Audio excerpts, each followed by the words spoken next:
Hey guys what's up. कैसे हैं आप सब? आप सभी का स्वागत है इंडिया के लार्जेस्ट लर्निंग प्लेटफॉर्म पे जिसका नाम है अनअकैडमी। मैं हूं आपका होस्ट, आपका कोच, आपका friend Dhiren. Let's crack it, let's crack J with us my dear. It's about me, myself Dhiren Kshetrapal. More than +6 years का मुझे टीचिंग का एक्सपीरियंस है। मैंने अपना पोस्ट ग्रेजुएशन एमएससी केमिस्ट्री में कर रखा है। आईआईटी जैम रैंक मेरी 694 रही है। आप हमसे कनेक्ट हो सकते हैं हमारी अनअकैडमी लर्निंग ऐप को डाउनलोड करके। फटाफट से इस ऐप को डाउनलोड कर लीजिए और कनेक्ट हो जाइए। माय डियर, क्या बेनिफिट्स हैं हमसे कनेक्ट होने के, क्या फ़ायदे हैं, क्यों आप कनेक्ट होंगे? तो देखो, बेनिफिट्स तो बहुत सारे हैं, ठीक है। उसमें सबसे पहला बेनिफिट है यार डेली लाइव क्लासेस। अनअकैडमी एक ऐसा प्लेटफॉर्म है जो कि आपको हमसे डायरेक्टली लाइव कनेक्ट करता है, जहाँ पे आप अपने जो भी जैसे भी डाउट्स हो आप बिंदास होकर पूछ सकते हो। हम लोग क्वेश्चन आंसर्स में पोलिंग कराते हैं। क्वेश्चन आंसर पोलिंग करने का फ़ायदा ये होता है कि हमें पता चलता है कि कितने बच्चों ने सवाल को सही किया है और कितने बच्चों ने सवाल को रॉन्ग किया है, और जिन बच्चों ने सवाल को सही किया है उन्होंने इस क्वेश्चन को कितने सेकंड्स में ख़त्म किया है, क्योंकि यार टाइम का बहुत बड़ा रोल होता है, ठीक है। Next is our live test and quiz. Normally सिर्फ यार पढ़ाई इंपॉर्टेंट नहीं होती है, आप पढ़ते तो हो, इट्स वेरी गुड, लेकिन सही पढ़ रहे हो या गलत पढ़ रहे हो इस बात का जजमेंट कैसे पता चलेगा, इस बात का एनालिसिस कौन करेगा? इसके लिए आपको रेगुलर बेसिस पे मॉक टेस्ट एंड क्विज देना चाहिए। तो जब आप हमसे कनेक्ट होंगे, हमारे कोर्स को ज्वाइन करेंगे, तो आपको रेगुलर बेसिस पे मॉक टेस्ट एंड क्विज देने का मौका मिलेगा, जिससे आपकी परफॉर्मेंस का पता चलेगा और आप इसमें और हार्डवर्क करके एग्ज़ाम को क्रैक करने में सफलता पाओगे। Next is our structured course plan. हमारा जितना भी प्लान है वो कम्प्लीटली स्ट्रक्चर्ड कोर्स है। स्ट्रक्चर्ड कोर्स क्या होता है माय डियर? देखो, नॉर्मली जब आप क्लास में जाते हो तो आपको डीपीपी मिलेगी, आप उस डीपीपी को सॉल्व करोगे, उसमें डाउट्स आएंगे, फिर आप उस डीपीपी का डिस्कशन होगा, फिर नेक्स्ट डीपीपी मिलेगी एंड सो ऑन। इसके बाद माइनर टेस्ट होगा, फिर आपका मेजर टेस्ट होगा। तो कंप्लीट एक पैकेज है। इससे फ़ायदा ये होगा कि आप अपने शेड्यूल में चलते रहोगे, और जब आपका बॉडी क्लॉक, आपका माइंड क्लॉक एकदम एक्चुअल टाइम पे चलता रहेगा, तो आपका एग्ज़ाम में रिजल्ट आना गारंटी है, ठीक है। Next is are unlimited access. Unlimited access क्या है? पहला तो ये है कि भाई अगर इन केस आपकी लाइव क्लास छूट जाती है तो आप हमारी रिकॉर्डेड क्लास देख सकते हो। इसके अलावा यार हमारी अनअकैडमी टीम में एन नंबर ऑफ फैकल्टीज़ हैं। इससे फ़ायदा ये है कि आपको अगर केमिस्ट्री 10 से पढ़ना है तो आप 10 से पढ़ो, आप फिजिक्स 20 से पढ़ना चाहते हो फिजिक्स 20 से पढ़ो, आपकी मर्जी है। जब पढ़ो, जिस टाइम पे पढ़ो, जैसा आपको कंफर्ट लगता हो, अपने कंफर्ट जोन में रह के पढ़ाई करो, ठीक है। हमसे जुड़ने के लिए, हमारे प्लस कोर्स को ज्वाइन करने के लिए हमारी बहुत ही अफोर्डेबल और इकोनॉमिकल फ़ीस है। मैं इकोनॉमिकल फ़ीस क्यों बोल रहा हूँ? देखो यार, इंडिया के जो बड़े-बड़े इंस्टीट्यूट्स हैं वो करीबन साल का 1.25 लाख अप्रॉक्स लेते हैं इस टाइम पे भी। वहीं पे हम आपसे ओनली एंड ओनली सिर्फ 30K चार्ज कर रहे हैं, दैट मीन्स 30,000। इसके अलावा भी अगर आपको 10% का इंस्टा डिस्काउंट चाहिए, this is my code my dear. My code is Dhiren, that is DHIREN। Please आप इस कोड को यूज़ करो और आपको इंस्टेंट 10% डिस्काउंट मिल जाएगा, और आपको जो अमाउंट हो जाएगा वो जाएगा 27,000। अब इस अमाउंट में आपको बेटा तीन सब्जेक्ट मिल रहा है, दैट इज PCM, ठीक है। इसके अलावा एन नंबर ऑफ फैकल्टीज, ठीक है। तो सोचो, इससे इकोनॉमिकल कुछ होगा नहीं यार। इसके अलावा बच्चे, अगर आप 2 साल के स्टूडेंट हो या आपका ड्रॉप आउट करने का प्लान है, तो आपसे रिक्वेस्ट है कि आप 12 मंथ की जगह 24 मंथ वाला प्लान लो। ऐसा इसलिए बोल रहा हूँ कि आप डिफरेंस चेक करो सिर्फ। यहाँ पे डिफरेंस आ रहा है 5K का, ओनली 5,000 का। अब 5,000 के ऑलमोस्ट नियरेस्ट डिफरेंस पे आपको आपको टाइम कितना मिल रहा है? 12 की जगह 24 मंथ का मिल रहा है। तो सोचो, आपको टाइम मिल गया डबल, अमाउंट देना पड़ा एकदम ना के बराबर। तो प्लीज़ आपसे रिक्वेस्ट है कि आप इस प्लान को लो, अगर आप 2 साल के स्टूडेंट हो तो, ठीक है। इसके अलावा भी बेटा, अगर आपको लगता है कि इस अमाउंट को आप एक साथ नहीं पे करोगे, तो हमारे यहाँ EMI कॉस्ट भी अवेलेबल है on the basis of 6 month, 12 month and 24 month, ठीक है। मन में अगर सवाल ये है कि सर हम 1 मंथ, 3 मंथ और 6 मंथ वाला कोर्स ना लें या क्यों ना लें, तो देखो यार, 1 महीने में, 3 महीने में या 6 महीने में आप अपने आप को जज नहीं कर पाओगे। आप पढ़ाई के लिए एक फिक्स टाइम होता है, फिक्स शेड्यूल होता है, कहते हैं जल्दी का काम शैतान का। तो अगर आप चाहोगे मैं 3 महीने में ख़त्म कर लूँगा, तो यार ये प्रैक्टिकली इम्पॉसिबल है। ठीक है, नॉलेज को लेने के लिए आपको टाइम देना पड़ेगा, उसके साथ काम करना पड़ेगा, अपनी बॉडी के साथ काम करना पड़ेगा, हमारे सिस्टमेटिक वे से जुड़ना पड़ेगा, तो आपको उसके लिए टाइम तो देना पड़ेगा यार। ठीक है, अब मैं यूँ कहूँ कि आप क्लास 11 6 महीने में ख़त्म कर जाओगे, तो इट्स प्रैक्टिकली इम्पॉसिबल है। ठीक है, इसलिए यार जो चीज़ फिक्स्ड है कि यार इतने साल का एक कोर्स चलता है, इतने साल का ये कोर्स चलता है, तो आपको 12 मंथ और 24 मंथ को ही लेना चाहिए। ठीक है, welcome to the series of most expected topic guys. आप सभी का मोस्ट एक्सपेक्टेड टॉपिक की सीरीज में स्वागत है। ये सीरीज क्या है, कैसे काम करते हैं, तो मैं बहुत सारी वीडियोस इस पर डाल चुका हूँ और मेरा मोटिव रहता है कि मैं हर एक चैप्टर का एक इम्पॉर्टेंट पार्ट उठाऊँ और उसको कवर करूँ। ऑल्दो सब कुछ इम्पॉर्टेंट है, बट मैंने मोस्ट इम्पॉर्टेंट पार्ट उठाया है। लेकिन उसको भी पढ़ाने के लिए मुझे अगर जिस बेसिक की ज़रूरत पड़ती है, मैं पीछे नहीं हटता, मैं सारे बेसिक्स आपको पढ़ाता हूँ। ठीक है, इस बेसिक के दौरान आज की सीरीज़ है, इस सीरीज़ का नाम है रिएक्शन मैकेनिज्म, और रिएक्शन मैकेनिज्म का आज सबसे पहला दिन है, एक पार्ट फर्स्ट है। केमिस्ट्री की जान है ये रिएक्शन मैकेनिज्म। अगर आपको ऑर्गेनिक सीखनी है, इवन इनऑर्गेनिक भी समझनी है ना, तो आपको इसका रोल प्ले करना पड़ेगा। रिएक्शन मैकेनिज्म आपको ऑर्गेनिक भी सिखाएगी, रिएक्शन मैकेनिज्म आपको इनऑर्गेनिक भी सिखाएगी। तो केमिस्ट्री को समझने के लिए, ऑर्गेनिक को डेप्थ में समझने के लिए जो सबसे बड़ा रोल है वो है रिएक्शन मैकेनिज्म का। ठीक है, इस रिएक्शन मैकेनिज्म सीरीज में आज जो मैंने प्लान किया है वो सबसे नाम रखा है the basics of reaction mechanism. आज आपको चैप्टर को पढ़ने से पहले उस चैप्टर के बेसिक्स को जानना बहुत जरूरी है। तो आज अपन लोग शुरू करेंगे, वो होगा बेसिक्स। ठीक है, यहाँ पे छोटी छोटी चीज़ें होंगी लेकिन बहुत काम की चीज़ें होंगी, ये समझ लो। इस चैप्टर को पढ़ने का एक टूल है। ठीक है, जैसे गाड़ी जब बनाई जाती है तो गाड़ी को चलाने से पहले, समझने से पहले उसके टूल्स को समझते हैं कि यार ये ब्रेक है, ये वो है, ये, उसके बाद आप ड्राइव करना शुरू करते हो। ऐसा नहीं कि पहले दिन एक गियर दबाई और आगे बढ़ गए। पहले गियर जाना होता क्या है। केमिस्ट्री के साथ भी यही है कि रिएक्शन मैकेनिज्म को समझने के लिए आपको उसके टूल्स की जरूरत पड़ेगी। तो आज मैंने इसका नाम रखा है the basic of the reaction mechanism, the tools of the reaction mechanism. ठीक है, कौन कौन से हथियार हैं जिसको आप अगर जान गए तो आपका रिएक्शन मैकेनिज्म अच्छा हो जाएगा। ठीक है, चलो यार, किसी भी रिएक्शन को समझने के लिए, किसी भी रिएक्शन को करने के लिए कुछ बेसिक नॉलेज का ख्याल रखना है। सबसे पहली बात का ख्याल रखना है कि रिएक्शन किन किन बातों पर डिपेंड करती है। तो देखो, एक होता है सबस्ट्रेट, एक होता है रिएजेंट, एक होता है सॉल्वेंट, कुछ पर्टिकुलर टेम्परेचर और टेम्परेचर प्रेशर, एंड फाइनली यहाँ आपका बनता है प्रोडक्ट। एक रिएक्शन तभी पॉसिबल है जब ये सारी चीजें होंगी, या यूँ कहूँ थोड़ा प्रोडक्ट तब बनेगा जब सबस्ट्रेट भी होगा, रिएजेंट भी होगा, सॉल्वेंट भी होगा, कुछ पर्टिकुलर प्रेशर, कुछ पर्टिकुलर टेम्परेचर भी होगा, तभी जाके प्रोडक्ट बनेगा। लेकिन यहाँ पहुँचने से पहले आपको इन सब के बारे में बेसिक्स नॉलेज होनी चाहिए। अभी मैं आऊँ और पहले दिन ही आपको एक रिएक्शन का प्रोडक्ट बना दूँ तो आपके साथ नाइंसाफ़ी हो जाएगी।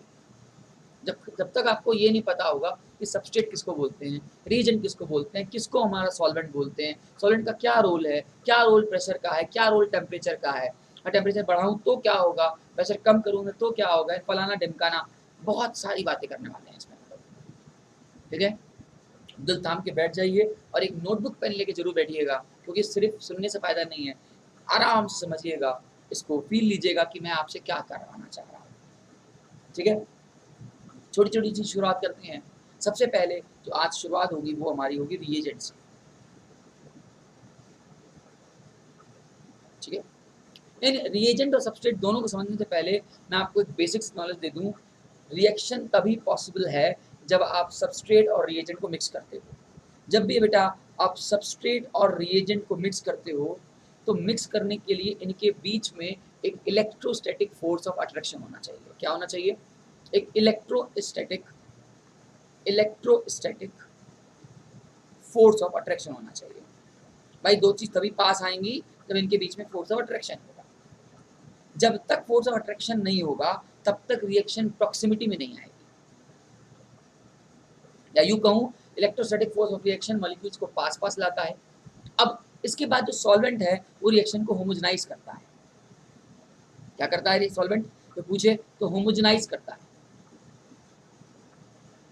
होमोजेनाइज का मतलब होता है रिएक्शन को प्रॉक्सिमिटी में लाता है। किसमें लाता है, प्रॉक्सिमिटी में लाता है। और इसके बाद एक पर्टिकुलर टेम्परेचर प्रेशर के बाद कोलिजन होता है, और ये कोलिजन के बाद ही आपका प्रोडक्ट फॉर्म होता है। ठीक है, तो मैंने क्या लिखा, मैंने लिखा कि एक आपका रिएजेंट है, दूसरा आपका सबस्ट्रेट है। इनको पास बुलाया आपने, पास बुलाने के लिए आपने इलेक्ट्रोस्टैटिक फोर्स ऑफ अट्रैक्शन होना चाहिए।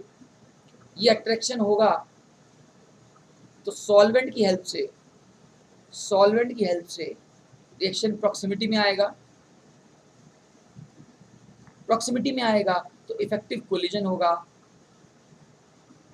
और अगर इफेक्टिव कोलिजन होगा तो बेटा प्रोडक्ट बनेगा। इन सारी बातों का ख्याल रखना है। ठीक है, अब इलेक्ट्रोस्टैटिक फोर्स और अट्रैक्शन होने का क्या मतलब है।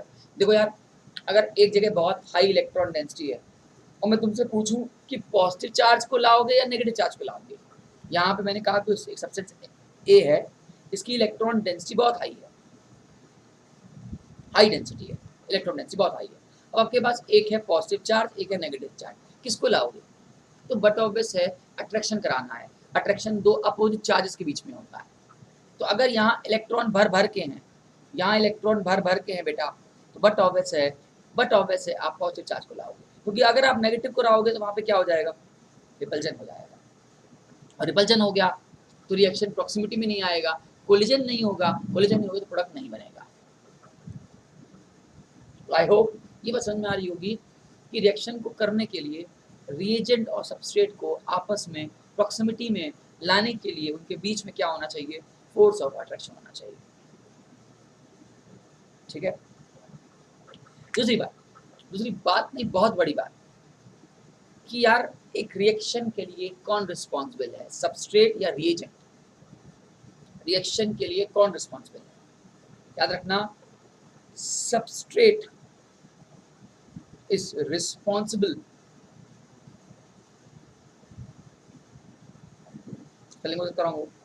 For the reaction, for the reaction. Substrate decide करता है, सबस्ट्रेट डिसाइड करता है कि उस पे इलेक्ट्रोफाइल का अटैक होगा या उस पे न्यूक्लियोफाइल का अटैक होगा। क्या बोला, सबस्ट्रेट डिसाइड्स कि उस पे इलेक्ट्रोफाइल अटैक करेगा या उस पे न्यूक्लियोफाइल अटैक करेगा। तो ओवरऑल इलेक्ट्रोफाइल और न्यूक्लियोफाइल तो बेटा आपके रिएजेंट्स होते हैं। क्या होते हैं, रिएजेंट्स होते हैं। जो अटैक जिस पे हो रहा है वो हमारा क्या है, सबस्ट्रेट। तो सबस्ट्रेट डिसाइड करेगा मुझ पे इलेक्ट्रोफाइल का अटैक होगा या मुझ पे न्यूक्लियोफाइल का अटैक होगा। अगर हम ये डिसाइड कर लेंगे तभी हम रिएक्शन को प्रॉक्सिमिटी में ला सकते हैं, तभी उनके बीच में फोर्स ऑफ अट्रैक्शन होगा और तभी कोलिजन होगा, कोलिजन के बाद ही प्रोडक्ट बनेगा। तो इस बात को सोने की तरह सजा दो कि हाँ भैया, substrate is responsible for the reaction. Substrate decide करता है कि उस पे अटैक किसका होगा, इलेक्ट्रोफाइल का या न्यूक्लियोफाइल का। ठीक है, लेकिन मन में पहला सवाल आएगा, सही इलेक्ट्रोफाइल नाम की क्या चीज़ है, सही न्यूक्लियोफाइल क्या होता है, सबस्ट्रेट किसको कहते हैं। तो इनके डेप्थ में लेने जा रहे हैं हल्का हल्का। ठीक है, तो आओ बात करते हैं इलेक्ट्रोफाइल और न्यूक्लियोफाइल के बारे में। इसी को अपन लोग बोलते हैं अटैकिंग रिएजेंट्स। क्या बुलाते हैं, अटैकिंग रिएजेंट्स। यही जाके अटैक करते हैं सबस्ट्रेट पे। ठीक, ओके। पहले तो इन दोनों में एक बात कॉमन है, आपको दिख रही होगी फाइल, PHILE, फाइल, फाइल दिख रही होगी, ये लैपटॉप पे। ठीक है, फाइल वर्ड कहाँ से आया है? फाइल का केमिस्ट्री वर्ड होता है लव। फाइल वर्ड आया है कहाँ से? लव से। अगर मैं बात करता हूँ इलेक्ट्रोफाइल की, किसकी? Electrophile. Electrophile are the electrons lover. Electrons lover ऐसी चीजें जो इलेक्ट्रॉन्स पे मरती हूँ। अब एक बात बताओ, इलेक्ट्रॉन में ऐसी कौन सी खूबसूरत बात है जो इलेक्ट्रॉन पे मरा जाए? इलेक्ट्रॉन में ऐसा क्या खूबसूरती है जो इलेक्ट्रॉन पे मर जाए? तो आंसर इज, इलेक्ट्रॉन में हाई नेगेटिव चार्जेस हैं। कौन से चार्जेस है? हाई नेगेटिव चार्जेस है। मतलब ये नेगेटिव चार्ज कहीं ना कहीं रिस्पॉन्सिबल हैं, ठीक है, किसी पॉजिटिव चार्ज को अपनी तरफ बुलवाने के लिए। भाई मैंने कहा कि इलेक्ट्रोफाइल पे मरना है, तो इलेक्ट्रोफाइल में कौन सा चार्ज दिख रहा है? आंसर है सर इलेक्ट्रोफाइल में सर नेगेटिव चार्ज दिख रहा है, हाई इलेक्ट्रॉन डेंसिटी दिख रही है। तो प्रॉक्सिमिटी में लाने के लिए किसका अटैक कराओगे? पॉजिटिव चार्ज वाले का। या वो जो इलेक्ट्रॉन्स के भूखे हों, क्या बोला? या वो जो इलेक्ट्रॉन्स के भूखे हों, वही तो अटैक करेंगे ना यार। तो आओ आओ समझते हैं कैसे पहचानेंगे कि कौन कौन इलेक्ट्रॉन्स के लिए मरेगा, कौन कौन इलेक्ट्रोफाइल होगा। तो आओ, सबसे पहली conditions for the electrophile.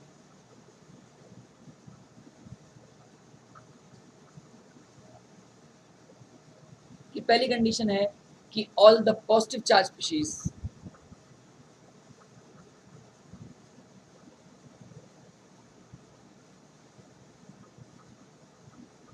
Are electrophile. All the positive charge species are the electrophile. ठीक है, जैसे एग्जांपल के तौर पर मैंने कहा C+, मैंने कहा NO+, मैंने कहा NO2+, बहुत समय मैंने कहा I+, मैंने कहा Br+, मैंने कहा Cl+। बहुत सारे चीज़ें हो सकती हैं जो कि इलेक्ट्रोफाइल हो सकती हैं। ठीक है, ओके। लेकिन सवाल है कि क्या सर सारी पॉजिटिव चार्ज स्पीशीज इलेक्ट्रोफाइल होंगी? सर क्या सारी पॉजिटिव चार्ज स्पीशीज इलेक्ट्रोफाइल होंगी? तो आंसर इज नहीं। आंसर इज नहीं, ऐसा नहीं है। फिलहाल अभी वो पॉजिटिव चार्ज स्पीशीज जैसे ये सबसे हमारी क्या है? इलेक्ट्रोफाइल्स है। मतलब ये किन के लिए मरेंगी? किसके लिए मरेंगी? ये इलेक्ट्रॉन्स खाने के लिए मरेंगी, ये इलेक्ट्रॉन्स के लिए मरेंगी। ठीक है, क्या मुझे इलेक्ट्रॉन दे दो, मुझे इलेक्ट्रॉन दे दो, मुझे इलेक्ट्रॉन दे दो।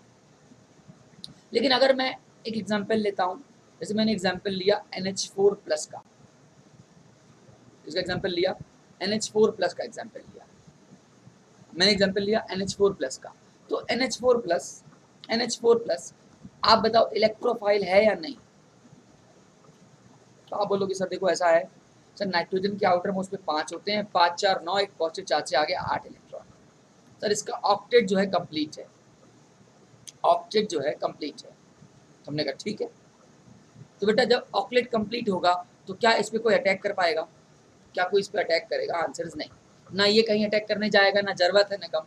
तो पॉजिटिव चार्ज तो है, लेकिन उसके बावजूद भी ये इलेक्ट्रोफाइल नहीं है।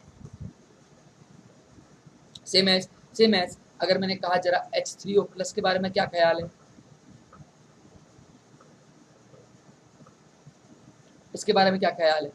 तो बताओ। वैसे इसमें भी 5 6 3 9 1 8, तो 8 इलेक्ट्रॉन सिस्टम। अब इसके पास भी 1 इलेक्ट्रॉन है, तो इसका भी ऑक्टेट क्या है? कंप्लीट है। अब अगर ऑक्टेट कंप्लीट है, 8 इलेक्ट्रॉन है, तो ये भी इलेक्ट्रोफाइल की कैटेगरी में नहीं आएगा। तो जरूरी नहीं है कि सारे पॉजिटिव चार्ज स्पीशीज आपके इलेक्ट्रोफाइल हो गई हो, ऐसा नहीं है। ठीक है, इलेक्ट्रोफाइल होने की कुछ कंडीशंस हैं कि उसके पास एम्प्टी ऑर्बिटल होना चाहिए जहां पे वो एक्सेप्ट कर सके। भाई मैं इलेक्ट्रॉन खाऊंगा तो तभी तो इलेक्ट्रॉन खाऊंगा जब मेरे पास जगह होगी। मेरे पास जगह ही नहीं है तो मैं इलेक्ट्रॉन कैसे खा लूँ? तो यहाँ पे जो मैंने एग्जाम्पल लिए हैं, इन सब में आपने इलेक्ट्रॉन्स को खिलाया है, आप सबने इलेक्ट्रॉन्स खाए हैं। ये सारी स्पीशीज क्या है हमारी? ये इलेक्ट्रोफाइल है। आई होप मेरी बात आप समझ पा रहे हैं। ठीक है, सेकंड कंडीशन क्या है इलेक्ट्रोफाइल की? All the neutral species having empty orbital, having empty orbital।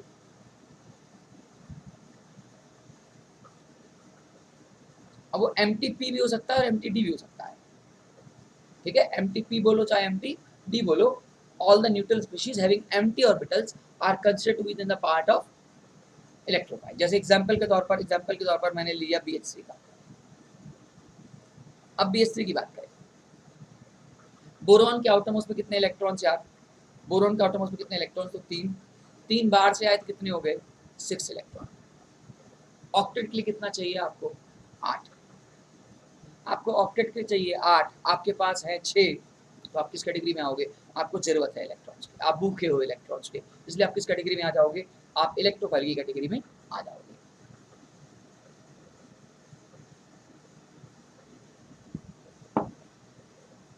ठीक है, आई होप मेरी बात आपको समझ में आ रही होगी मैं क्या बताना चाह रहा हूँ।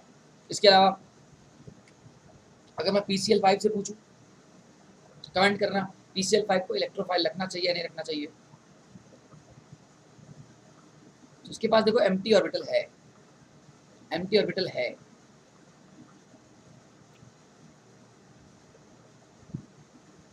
तो ये किस कैटेगरी में आ जाएगा? इलेक्ट्रोफाइल कैटेगरी में। मतलब ऐसी स्पीशीज जिसके पास इलेक्ट्रॉन डेफिशिएंट नेचर हो, जिसके पास ऑक्टेट इनकम्प्लीट हो, वो आपके इलेक्ट्रोफाइल की कैटेगरी में आ सकते हैं। ठीक है, बढ़े आगे। एक सेकंड बस।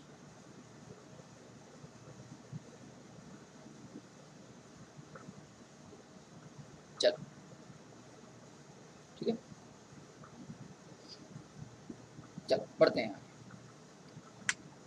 नेक्स्ट तीसरी कंडीशन होती है इलेक्ट्रोफाइल की। इलेक्ट्रोफाइल जो होते हैं वो पोलर पाई बॉन्ड्स। अब ये क्या है? जैसे देखो, ये C डबल बॉन्ड होता है। अब आपको पता है कि यहाँ पे ये कार्बन ऑक्सीजन के बीच में इलेक्ट्रोनेगेटिव का डिफरेंस है। अब अगर इलेक्ट्रोनेगेटिव का डिफरेंस होगा तो बॉन्ड किस कैटेगरी में आएगा? पोलर कैटेगरी में आएगा। तो यहाँ पे देखो बटोवे से आपको पता है कि यहाँ पे जो चार्ज आएगा वो पार्शियली पॉजिटिव का आएगा, नेगेटिव का, और यहाँ आएगा पार्शियली पॉजिटिव का। तो ये सेंटर जो होगा ना, ये सेंटर जो होगा ना, ये आपका होगा इलेक्ट्रोफिलिक सेंटर, जहाँ पे फ्यूचर में न्यूक्लियोफाइल का आके अटैक करेगा। तो ये हमारा क्या होगा? Electrophilic centre. ठीक है, और एग्जाम्पल ले लो यार, ऐसा क्या है? बहुत सारे एग्जाम्पल्स हैं। ठीक है, यहाँ पार्शियल नेगेटिव, यहाँ पार्शियली पॉजिटिव अटैक। तो हमने 3 तरह की बात की। वो स्पीशीज जो क्या होते हैं, नेचर में पॉजिटिव चार्ज होते हैं, जिनके पास ऑक्टेट इनकम्प्लीट होता है और वो ऑक्टेट कंप्लीट करने के लिए परेशान होते हैं। ठीक है, और दूसरा ऑक्टेट इनकम्प्लीट है लेकिन उसके पास वो न्यूट्रल है नेचर। और बहुत सारे एग्जाम्पल हैं, AlCl3 फलाना ढिमकाना। बस ऑक्टेट आपका इनकम्प्लीट अगर आपको दिख जाए और उसके पास जगह खाली हो, चाहे वो P से हो चाहे वो D से हो, तो वो नेचर में इलेक्ट्रोफाइल की कैटेगरी में आ जाएंगे। और तीसरे होते हैं जो हमारे पोलर पाई बॉन्ड्स होते हैं, वो हमारी इलेक्ट्रोफाइल की कैटेगरी में आएंगे। ठीक है, आई होप मेरी बातें आपको थोड़ा थोड़ा समझ में आ रही होंगी कि मैं क्या कराना चाह रहा हूँ। ठीक है, नेक्स्ट आएगी बात न्यूक्लियोफाइल्स की।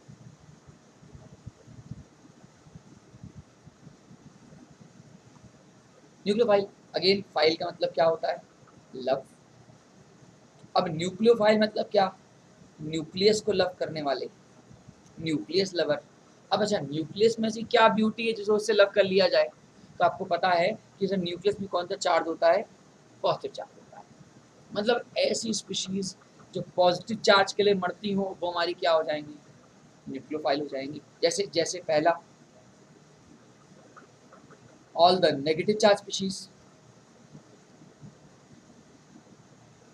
अपोजिट चार्ज होते से खींचेगी ना। जैसे एग्जाम्पल के तौर पर आप ले लो, एक सेकंड, एग्जाम्पल के तौर पर आप ले लो, मैंने कहा Cl माइनस, मैंने कहा Br माइनस, मैंने कहा I माइनस, ठीक है, मैंने कहा R माइनस। ठीक है, ये सब हमारी किस कैटेगरी में आ जाएंगे? न्यूक्लियोफाइल कैटेगरी में आ जाएंगे। इन सबको अटैक करने में मजा आती है, तो हमारे क्या हो जाएंगे? न्यूक्लियोफाइल हो जाएंगे। बहुत सारे एग्जाम्पल हैं यार, RO माइनस, OH माइनस, फलाने फलाने, सब पे जिन पे नेगेटिव चार्ज लगे हैं वो हमारी किस कैटेगरी में आ रहे हैं? न्यूक्लियोफाइल की कैटेगरी में आ रहे हैं। ठीक है, दूसरे होते हैं जो नेचर में इलेक्ट्रॉन रिच स्पीशीज हो, इलेक्ट्रॉन रिच स्पीशीज।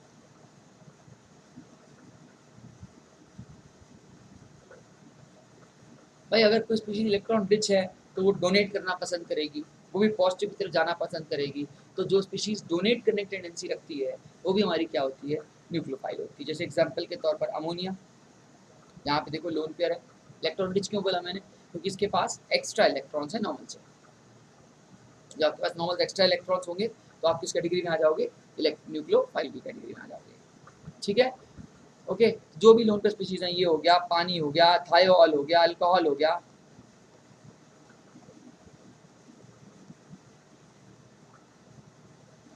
D2O हो गया, कुछ भी ले लो, इन सब के पास लोन पर डोनेट करने की कैपेसिटी है, इसलिए हमारे किस कैटेगरी में आ जाएंगे, ये हमारे न्यूक्लियोफाइल की कैटेगरी में आ जाएंगे। किस कैटेगरी में आ जाएंगे बेटा, न्यूक्लियोफाइल की कैटेगरी। ठीक है, बढ़ जाए आगे, कहानी को आगे बढ़ाएं। तो हमने ये देखा कि रिएजेंट्स की जो कैटेगरी होती हैं वो दो होती हैं, आइदर वो इलेक्ट्रोफाइल होंगी और आइदर वो न्यूक्लियोफाइल होंगी। ठीक है, तो बस बेसिक याद रखना, न्यूक्लियोफाइल का मतलब लव, इलेक्ट्रोफाइल मतलब जो स्पीशीज इलेक्ट्रॉन लवर हो, और न्यूक्लियोफाइल मतलब जो स्पीशीज न्यूक्लियस लवर।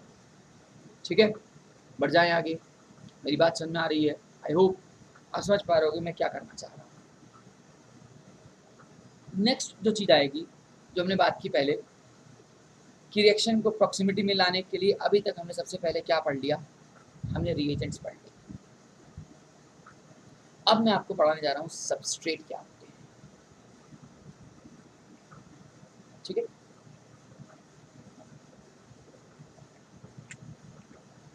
आओ बात करते हैं सबस्ट्रेट की। सबस्ट्रेट वो होते हैं जिन पे ये रिएजेंट्स जो कि इलेक्ट्रोफाइल और न्यूक्लियोफाइल आके अटैक करते हैं। क्या बोला, substrate the substance on which electrophile और न्यूक्लियोफाइल will attack। अब अटैक करेगा कौन, इसका डिसीजन मैंने क्या कहा था, मैंने आपसे कहा था कि रिएक्शन का जो डिसीजन है वो कौन लेता है, सबस्ट्रेट लेता है कि उस पर अटैक कौन करेगा। तो मैं 3 केस लेता हूँ। सबसे पहला होगा when substrates are electron rich, पहला आएगा when substrate are electron rich, मतलब भर भर के उनके पास इलेक्ट्रॉन है। जैसे भाई आपके पास आपकी अल्कीन हो गई, आपकी अल्काइन हो गई, आपकी बेंजीन हो गई। ठीक है, ये सब हमारी क्या है, इलेक्ट्रॉन रिच स्पीशीज है। अब आप मुझे बहुत बेसिक सी बात करना कि भाई मेरे पास ये अल्कीन है, इस पर मैं किसका अटैक कराऊं। मैं आपसे पूछता हूँ, मेरे पास 2 मेंबर है, एक है H+ और एक है H-, बताओ किसका अटैक कराऊं।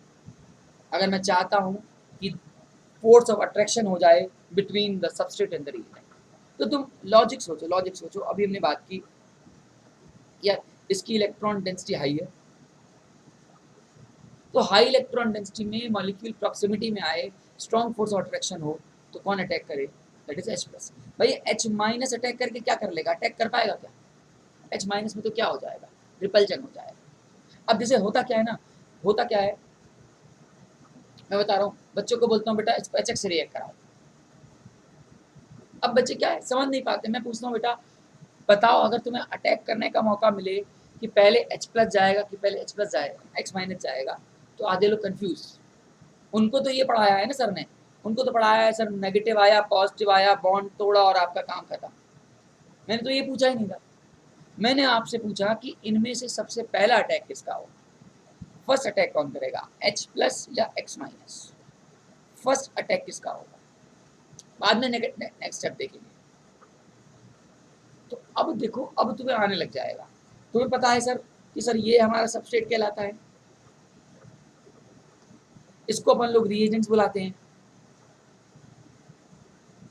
मुझे अटैक कराना है, मुझे रिएक्शन को प्रॉक्सिमिटी में लाना है, तो भैया इसकी इलेक्ट्रॉन डेंसिटी क्या है, इसकी इलेक्ट्रॉन डेंसिटी क्या है, हाई है। तो इस हाई इलेक्ट्रॉन डेंसिटी पे, इस हाई इलेक्ट्रॉन डेंसिटी पे मैं किसका अटैक कराऊं, बट ऑब्वियस है पॉजिटिव चार्ज का, बट ऑब्वियस है पॉजिटिव चार्ज का। तो पहला अटैक किसका होगा, पॉजिटिव चार्ज का। तो अल्टीमेटली मेरा बस कहने का सेंस ये है कि अगर सबस्ट्रेट इलेक्ट्रॉन रिच स्पीशीज होगा देन पॉजिटिव चार्ज स्पीशीज और इलेक्ट्रोफाइल will attack। ठीक है। तो पहला हमने देखा कि अगर सबस्ट्रेट इलेक्ट्रॉन रिच होगा तो उस पर किसका अटैक कराओगे, इलेक्ट्रोफाइल का अटैक कराओगे। तो सबस्ट्रेट ने डिसाइड किया मुझ पे अटैक कौन करेगा, इसीलिए substrate is responsible for the chemical reaction कि प्रोडक्ट बनेगा क्या। अभी मैं प्रोडक्ट के पीछे नहीं पड़ा हूँ, मैंने आपसे क्या कहा, मैं आपको सिर्फ अभी सिखा रहा हूँ कि रिएजेंट क्या होता है, सबस्ट्रेट क्या होता है, सॉल्वेंट क्या होगा। प्रोडक्ट तो बाद में बनाओगे ना यार, बिना इन सब के प्रोडक्ट बना लोगे क्या, नहीं ना। क्लियर कट है। तो कहानी को आगे बढ़ाते हैं। अगली कंडीशन आ सकती है when substrate is electron deficient। ठीक, अगर सबस्ट्रेट इलेक्ट्रॉन डेफिशिएंट हो गया, जैसे मान लो ये सी पॉजिटिव तो किसी नेगेटिव पे लगा है, एक्स माइनस से लगा है, और थोड़ी देर के लिए मान के चलना इसको तो बाहर निकलना है, हमको इस पे अटैक पे ध्यान देना है। मेरे पास दो ऑप्शन, एक है Cl माइनस, एक है Cl प्लस। समझ चुके होगे किसका अटैक होना चाहिए, सटक इसका अटैक होना चाहिए। क्यों, क्योंकि यहाँ होगा तो क्या होगा, तो मैं सीधे क्यों ना बोलूँ ऐसा कि अगर इलेक्ट्रॉन डेंसिटी हाई होगी, सॉरी इलेक्ट्रॉन डेफिशिएंट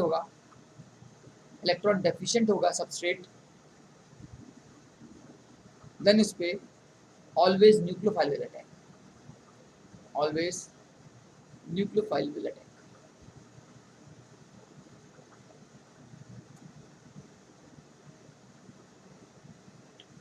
ठीक है, तो ये कंडीशन थी, अगर हमारा सबस्ट्रेट इलेक्ट्रॉन डेफिशिएंट हुआ तो क्या होगा, और अगर इलेक्ट्रॉन रिच हुआ तो क्या होगा। तो इलेक्ट्रॉन डेफिशिएंट हुआ तो न्यूक्लियोफाइल अटैक करेगा, इलेक्ट्रॉन रिच हुआ तो इलेक्ट्रोफाइल अटैक करेगा। लेकिन अगर मान लो दोनों आया तो, तीसरा case, when substrate is both electron rich, substrate have both electron rich center और इलेक्ट्रॉन डेफिशिएंट सेंटर, और नहीं एंड इलेक्ट्रॉन डेफिशिएंट सेंटर।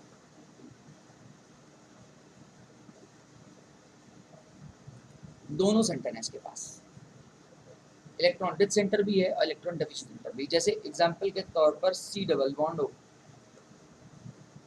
ठीक है। अब आप इसको देख सकते हो, ये पोलर मॉलिक्यूल है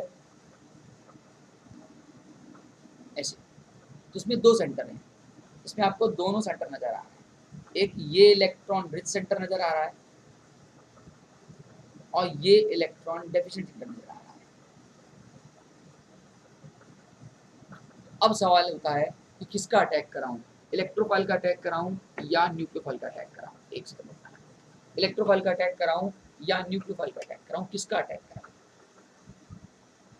तो सुनना, इसके लिए मेन 4 फैक्टर आते हैं। पहला लेस पोलैरिटी फैक्टर, दूसरा मैक्सिमम स्टेबिलिटी फैक्टर, तीसरा लेस क्राउडिंग होनी चाहिए, ठीक है, और चौथा ऑक्टेट कंप्लीट।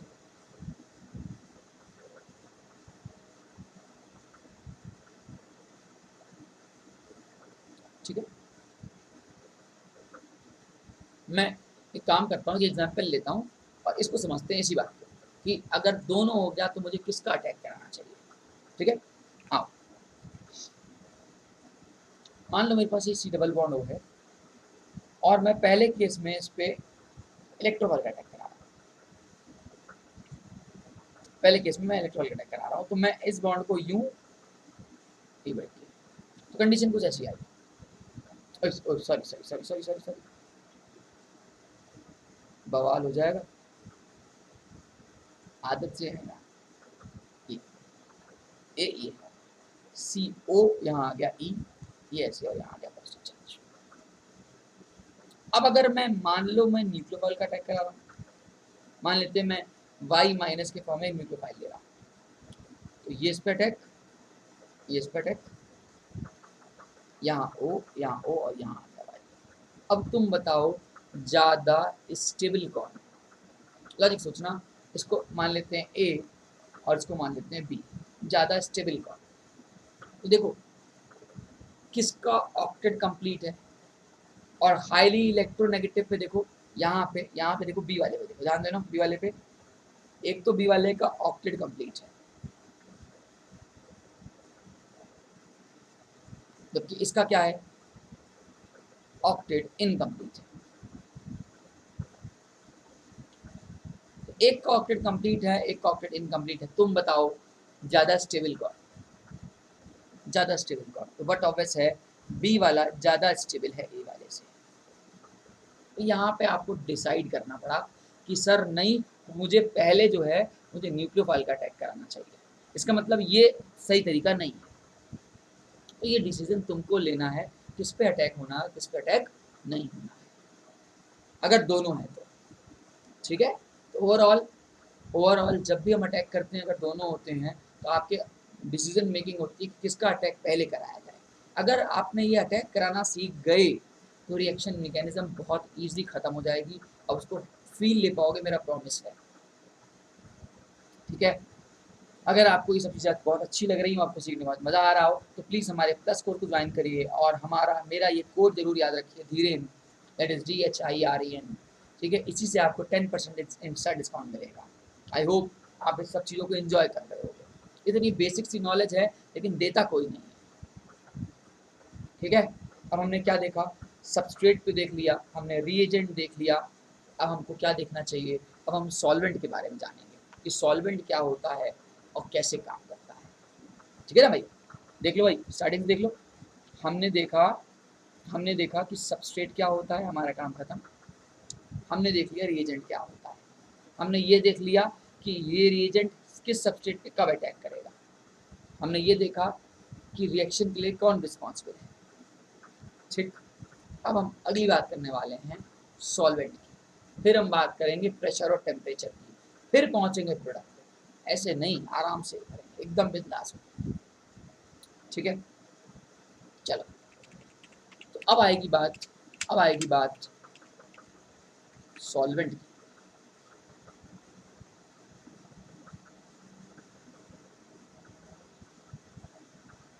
सॉल्वेंट का क्या रोल है, तो solvent are the substance which homogenize the reaction.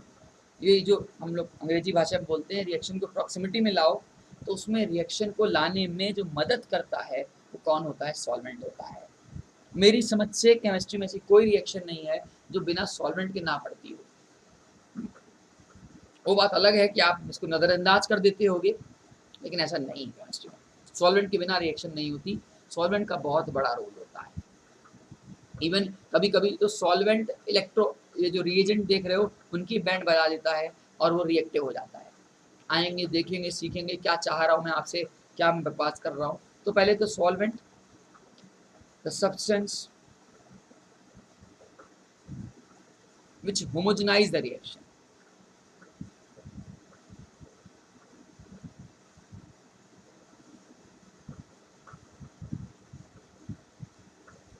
So that the reaction to be in proximity, so that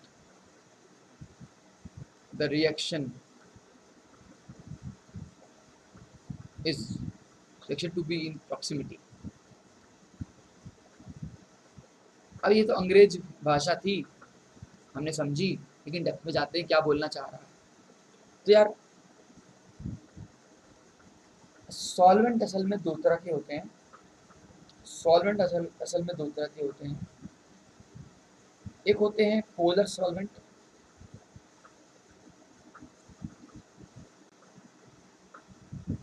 और एक होते हैं हमारे नॉन पोलर सॉल्वेंट्स।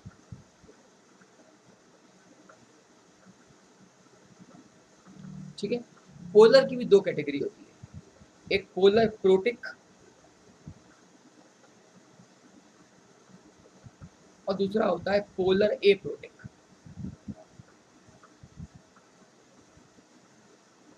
क्या बोला, एक होता है पोलर प्रोटिक और एक होता है पोलर एप्रोटिक। तो आइए समझते हैं। पहले हम बात करते हैं पोलर सॉल्वेंट्स के बारे में। नाम समझ पा रहे होगे, पोलर का मतलब जिनके पोलैरिटी होगी, जिनके अंदर इलेक्ट्रोनेगेटिव का डिफरेंस होगा। ठीक है, ऐसे सॉल्वेंट जिनके अंदर इलेक्ट्रोनेगेटिव डिफरेंस हो उसको हम लोग पोलर सॉल्वेंट बुलाते हैं। और पोलर के अंदर ही हम लोग पढ़ने जा रहे हैं पोलर प्रोटिक सॉल्वेंट। ठीक है, पोलर तो है ही है, लेकिन प्रोटिक का मतलब क्या हुआ? प्रोटिक वर्ड आया है प्रोटॉन से, और प्रोटॉन का मतलब होना जिसके अंदर H+ हो। ऐसे सॉल्वेंट जिसके अंदर H+ हो, वो H+ यूज करने की कैपेसिटी रखते हो, फ्री फॉर्म में हो, वो हमारे क्या होते हैं? Polar protic solvent. जैसे एग्जांपल के तौर पर आप HCl बोलते हो, आप HBr बोलते हो, आप H2SO4 बोलते हो, बहुत सारे हैं, आप HNO3 बोलते हो। तो ये सारे जो सॉल्वेंट्स आप देख रहे हो ये हमारे नेचर में क्या है? पोलर प्रोटिक है। और अपना फेमस, इसको भूलना नहीं चाहिए, जलम जलम पानी H2O, है ना भाई? H2SO होता ना यार, H और OH माइनस में। ठीक है, तो ये हमारी पोलर प्रोटिक सॉल्वेंट की कैटेगरी में आते हैं। ठीक है, अब इसकी बात को, कहानी को समझना। जब भी कभी भी पोलर प्रोटिक सॉल्वेंट को हम किसी से रिएक्ट कराते हैं, इंटरेक्ट कराते हैं, जैसे इमेजिन करना कि मान लो यहाँ पे मैंने कोई बेस लिया, मेरा पानी था, टोटल पोलर प्रोटिक सॉल्वेंट, ये अनआइजेबल फॉर्म में था, और मैंने इसमें एक बेस डाल दिया ऊपर से NaOH, कोई बेस डाल दो NaOH की वजह, तो होगा क्या? होगा ये कि ये जो NaOH जब पानी में जाएगा तो वाटर मॉलिक्यूल्स इसको छेड़ेंगे, इसी को बोलते हैं पोलर प्रोटिक सॉल्वेंट्स, इसको अपनी तरफ घेरेंगे। ठीक है, यहाँ पे वो यही काम H+ करेगा, कुछ ऐसा। यहाँ भाई पार्शियली नेगेटिव का चार्ज है, चारों तरफ से घिरा दो, घेरना है तो। ये इंट्रैक्शन इसके साथ क्या करेगा? एक इंट्रैक्शन दिखाएगा, ठीक है, अट्रैक्शन नहीं दिखाएगा, इंट्रैक्शन दिखाएगा, पहले बोल रहा हूँ।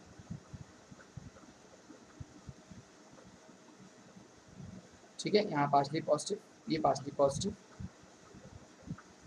ये सब उसको अपनी तरफ घेर लेंगे। मतलब जो पोलर प्रोटिक सॉल्वेंट्स होते हैं ना, ये सॉल्वेंट्स कैटायन पे भी इफेक्ट दिखाते हैं और एनायन पे भी दिखाते हैं, मतलब इनके दोनों पे ही रोल प्ले करते हैं। ठीक है, मतलब polar protic solvent can dissolve the cationic as well as anionic path both. क्या बोला? लिख लो भाई, polar protic solvent can dissolve cation as well as anion part both।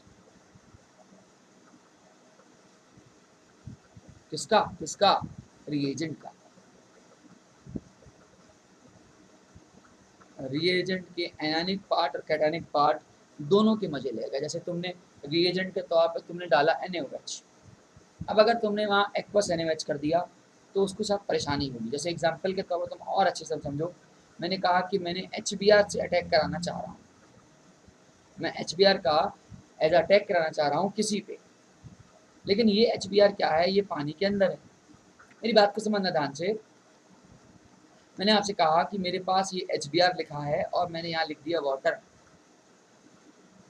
अब मजे की बात क्या है, ये भाई H+ और Br- है, तो मैं अभी मैंने बताया कि अटैक किसका होगा? H+ का पहले होगा। ठीक है, तो यहाँ पे आएगा एक पॉजिटिव चार्ज, मान लोगे मेरी बात को। अब Br के अटैक करने से पहले, इसकी अटैक करने से पहले वाटर मॉलिक्यूल जो है इसको अपने साइड घेर लेंगे, वाटर मॉलिक्यूल्स को अपनी तरफ घेर लेंगे, बोलेंगे तू कहाँ चला, तुझे कहाँ अटैक करने का मौका देंगे हम, तुम्हें तो हम अटैक ही नहीं करने देंगे। भाई क्यों नहीं अटैक करने दोगे? क्योंकि तुम मेरे पानी के अंदर हो और हम अपने प्रोटिक सॉल्वेंट वाला अपना इंट्रैक्शन दिखाएंगे तुम्हें। अच्छा से होगा क्या? इसे बवाल हो जाएगा, केमिस्ट्री की कहानी का जो रिजल्ट है बदल जाएगा।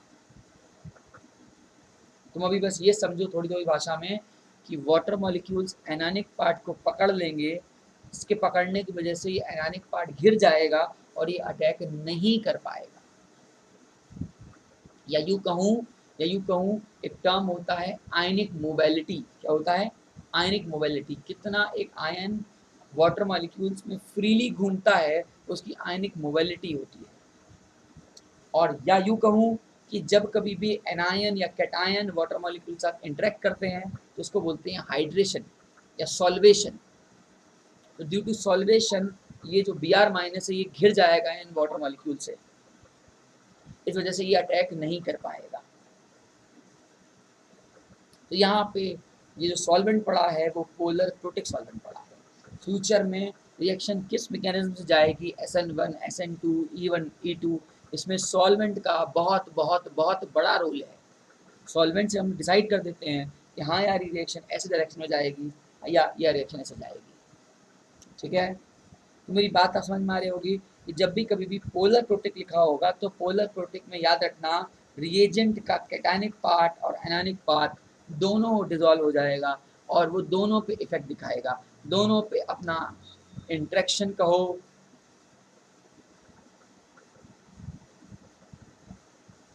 या सॉल्वेशन कहो, दोनों दिखाएगा। ठीक है, ये हमारी कहानी है पोलर प्रोटिक सॉल्वेंट्स की। अगले आते हैं पोलर एप्रोटिक सॉल्वेंट्स।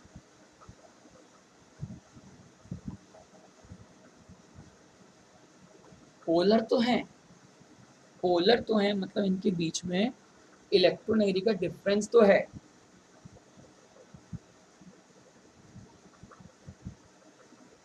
लेकिन एप्रोटिक है। एप्रोटिक का मतलब इसमें हाइड्रोजन नहीं है पोलर। जैसे इसको अपन लोग डाई मिथाइल कीटोन बुलाते हैं या DMK बुलाते हैं।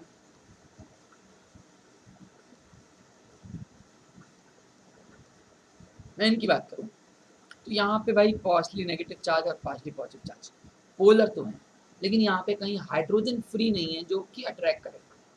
ठीक है, अगर आपको लग रहा है सर ये हाइड्रोजन मुझे तो दिख रहे हैं, तो बेटा ये हाइड्रोजन कोवेलेंट फॉर्म में आयनिक फॉर्म में नहीं है। ठीक है, DMK हो गया, DMSO हो गया,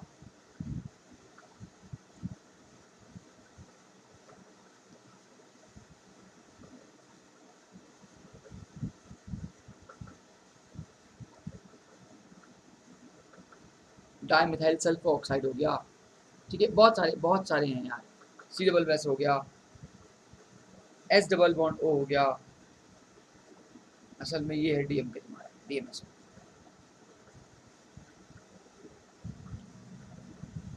ओके ओके, जैसे ये डाइमिथाइल कीटोन था ना, ये डाइमिथाइल सल्फर होता है फिलहाल, पर ठीक है, ये आपका DMSO है। ठीक है, एक आता है DMF। कुछ याद करना पड़ेगा तो डाइमिथाइल फॉर्मल्डिहाइड।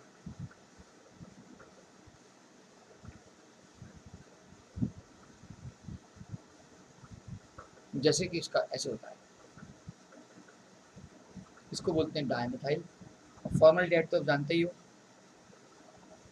ये होता है फॉर्मल्डिहाइड। ठीक है, शॉर्टकट होता है DMF। उस तरह आता है DMA, डाइमिथाइल एस्टल्डिहाइड।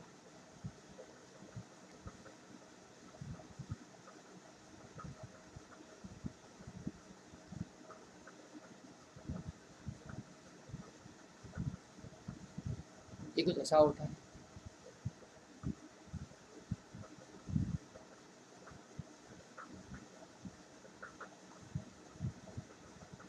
ठीक है, तो यहाँ पे आप देख रहे हो कि ये सॉल्वेंट तो हैं। क्या बोला मैंने? सॉल्वेंट तो हैं, लेकिन ये सॉल्वेंट कहीं से भी हाइड्रोजन फ्री नहीं है। यहाँ पे हाइड्रोजन नहीं है जो इनको बाइंड कर सके। ठीक है, अब याद रखने वाली बात ये है, कि जब किसी आप रिएजेंट को इसमें डालते हो, जैसे अभी NaOH ले लेते हैं, तो इस बार रिएजेंट का ओनली एनायनिक पार्ट इफेक्ट दिखाता है। मतलब जैसे ये Na+ है, ये OH- है, मैंने एसीटोन डाला, तो एसीटोन में ये जो आपको दिख रहा है कैटायनिक पार्ट इसका अटैक करने के लिए, वो कुछ ऐसा, ठीक है, सॉरी आई एम सॉरी, इसमें जो अटैक करने की बात आ रही है ये कुछ ऐसी आ रही है क्या, यहाँ पे चूंकि देखो यहाँ पे पॉजिटिव नेगेटिव चार्ज है, यहाँ पॉजिटिव पॉजिटिव चार्ज है। अब ये पॉजिटिव चार्ज अट्रैक्ट तो करता है, लेकिन इसके मिथाइल ग्रुप जो हैं, इसके मिथाइल ग्रुप जो हैं वो इंटरेक्ट नहीं दिखाते, उतना अच्छा इंट्रैक्शन नहीं दिखाते, लेकिन इसके कैटायनिक पार्ट पे अच्छा इंट्रैक्शन होता है। कहने का क्या मेरा सेंस है, जैसे अगर मैं इसी को कैटायनिक पार्ट में देखूँ,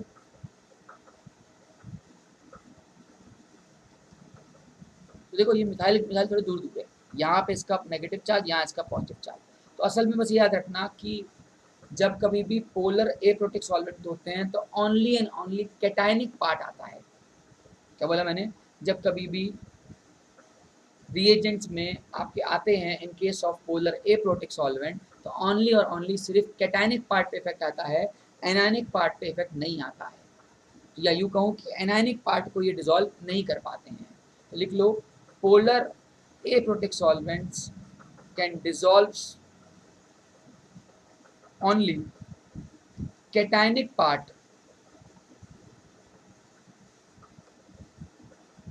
of the reagent।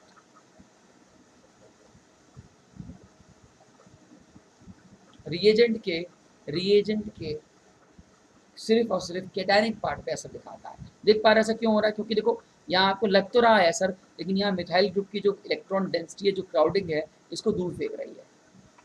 ठीक है, ये अपने पास बुला रही होगी, नो डाउट, ये अपने पास बुला रही होगी, लेकिन ये इसको दूर फेंक रही है। तो ओवरऑल उसका इसका असर ना के बराबर करता है। लेकिन यहाँ पे क्या है, सिर्फ और सिर्फ क्या है, नेगेटिव चार्ज। ऐसे और ले लो,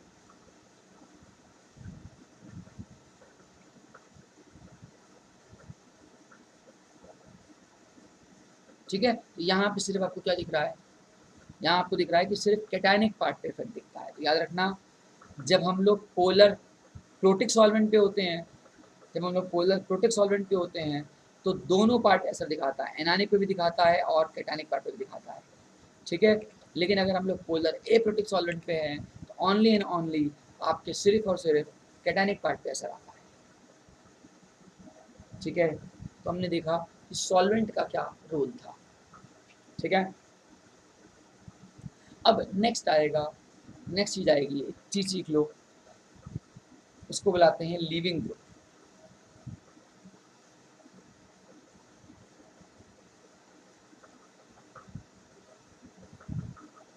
शॉर्टकट में इसको एलजी लिखते हैं, क्या लिखते हैं, एलजी, या इसका नाम होता है लीविंग ग्रुप। ऐसी चीजें जो बाहर निकलने के लिए मर रही हों, जैसे मान लो तो देख ले मान लेना कि ये मेरा एक न्यूक्लियोफाइल है और लिविंग ग्रुप कुछ ज़्यादा पास नेगेटिव चार्ज है, तो यहाँ नेगेटिव आया, यहाँ पॉजिटिव आया, ये मेरा एज ए न्यूक्लियोफाइल है, ठीक है, एज ए रिएजेंट है, ये मेरा पूरा सबस्ट्रेट है, सबस्ट्रेट कह सकते हो, ये स्पेशल पार्ट, ठीक है, कैटायनिक पार्ट है, ये इस पर अटैक करेगा और ये बाहर निकल जाएगा। मैं अभी प्रोडक्ट की मैकेनिज्म नहीं बता रहा हूँ, बस मैं आपको चीज़ बता रहा हूँ कि जो चीज़ बाहर निकाली जा सकती है, उसको अलग किया जा सकता है इसके कैटायनिक पार्ट से, उसको बुलाते हैं लीविंग ग्रुप। क्या बुलाते हैं उसको, लीविंग ग्रुप बुलाते हैं। ठीक है, तो ये लीविंग ग्रुप कितने तरह के होते हैं, किस कैटेगरी में आते हैं, कैसे इनसे डील करेंगे, तो अपन लोग अभी डिस्कस करने जा रहे हैं। तो पहले आपने बस ये समझा कि जो चीज़ एक सबस्ट्रेट से अलग हो रही हो, उस चीज़ को अपन लोग लिविंग ग्रुप बुलाते हैं। ठीक है, अब आप मुझे लॉजिकली सोचो कि कौन लीव करना चाहता होगा और कौन लीव नहीं करना चाहता होगा। देखो, एक बहुत सिंपल सी बात पूछ रहा हूँ, मैंने कहा कि एक मेरा बॉन्ड है RF, एक मेरा बॉन्ड है RCl, एक है मेरा बॉन्ड RBr और चौथा है मेरा बॉन्ड RI। ठीक है, मुझे इसके अंदर लिविंग खेलना है, मान के चलना कि कोई न्यूक्लियोफाइल इन सब पे आके अटैक करना चाहता है, यहाँ पे सभी पे पार्शली नेगेटिव चार्ज, सभी पे पार्शली पॉजिटिव चार्ज कर दो। ठीक है, अभी इस पे ध्यान मत देना, मैंने इन दोनों पे ध्यान दो या इन तीनों में ध्यान दो। अब यहाँ से निकलेगा, जब ये इस पे अटैक करेगा तो यहाँ से RNU बनेगा और लिविंग ग्रुप निकलेगा F- के फॉर्म में, जबकि यहाँ पे जब अटैक करेगा तो RNU बनेगा और लिविंग ग्रुप के तौर पे निकलेगा Cl माइनस, यहाँ अटैक करेगा तो लिविंग ग्रुप निकलेगा I माइनस, सॉरी नींद आ रही है मुझे क्या, Br माइनस। अब आपके पास एक F माइनस निकला, एक Cl माइनस निकला, एक बाहर Br माइनस निकला, इनमें से सबसे अच्छा लिविंग ग्रुप कौन सा होगा? तो आंसर इज यार जिसको लीव करने के बाद दर्द नहीं हो कि हाय मैं निकल गया तो क्या होगा। तो देखो आपको पता है कि F की बात करें तो F की साइज बहुत छोटी है। अब फ्लोरीन छोटू भी है, इसके पास d ऑर्बिटल भी नहीं है, non availability of d orbital. तो ये जब निकल रहा होगा इसको दर्द होगा, कहेगा नहीं यार मैं उतना स्टेबल नहीं हूँ। लेकिन Br माइनस बोलेगा ठीक है यार मेरी साइज भी बड़ी है, मेरे पे नेगेटिव चार्ज होल्ड भी किए जा सकते हैं, इसलिए मुझे निकलने में उतनी टेंशन नहीं है, आप मुझे लीव करा दो। तो लिविंग ग्रुप वो अच्छे लिविंग ग्रुप होते हैं जो कि निकलने के बाद अपने आप को स्टेबल कर सकें। ठीक है, बुक्स लिखती हैं कि जो वीकर बेस होते हैं वो अच्छी लिविंग ग्रुप होते हैं। अब इनसे मतलब क्या है? वीकर बेस का मतलब हो गया वो दोबारा H+ आयन एक्सेप्ट करना पसंद नहीं करेंगे, या यूँ कहूँ कि वो वापस उस जगह नहीं जाएंगे जहाँ पे पॉजिटिव चार्ज हो। एक बार जब निकल गए तो निकल गए, बात में समझ में आ रही है? तो लिविंग ग्रुप में याद रखना है कि लिविंग ग्रुप वो अच्छा जो निकलने के बाद अपने आप को स्टेबल फील कराए। आइए और एग्जांपल देखते हैं। मान लीजिएगा थोड़ी देर के लिए एक लिविंग ग्रुप मेरा ये है, एक लिविंग ग्रुप है, कहीं से लगा हुआ होगा, किसी ग्रुप से लगा हुआ होगा, मान लेते हैं आर, यहाँ पे ले लेते हैं, से लगा हुआ होगा, और एक मेरे पास ये है। ठीक है, एक लिविंग ग्रुप बेटा ये है और एक बेटा लिविंग ग्रुप ये है, दो लिविंग ग्रुप हैं। और आप सोचो कि आपको किसी पे इस पे न्यूक्लियोफाइल का अटैक कराना है या कुछ कराना है और आप अटैक कराने आ रहे हो, तो आपको पता है ये वाला पार्ट पार्शली पॉजिटिव चार्ज, ये वाला पार्ट पार्शली नेगेटिव चार्ज, यहाँ पे भी ये पॉजिटिव और ये यहाँ पे नेगेटिव। रिएक्शन तो हो जाएगी नो डाउट, रिएक्शन इस पर अटैक करेगा ये बॉन्ड टूटेगा, ये इस पर अटैक करेगा ये बॉन्ड टूटेगा, रिएक्शन तो हो जाएगी। लेकिन मैंने तुमसे ये नहीं पूछा, मैंने तो बस इतना पूछा कि बता भाई लिविंग ग्रुप ज़्यादा अच्छा कौन सा होगा। तो देखो एक बनेगा RCO माइनस, एक बनेगा OH माइनस बनेगा। अब तुम बताओ नेगेटिव चार्ज जो निकला है इनमें से कहाँ ज़्यादा स्टेबल है? साफ साफ दिख रहा है कि तुम्हें यहाँ वाले में रेजोनेंस नज़र आ रही है कि नहीं जा रही है?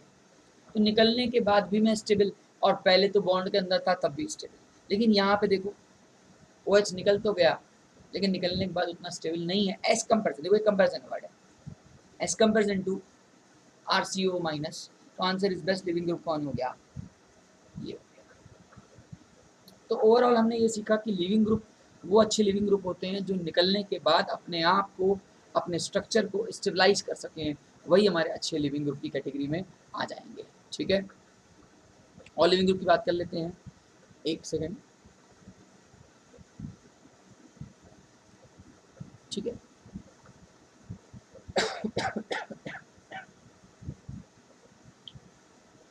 गला बैठ गया है यार।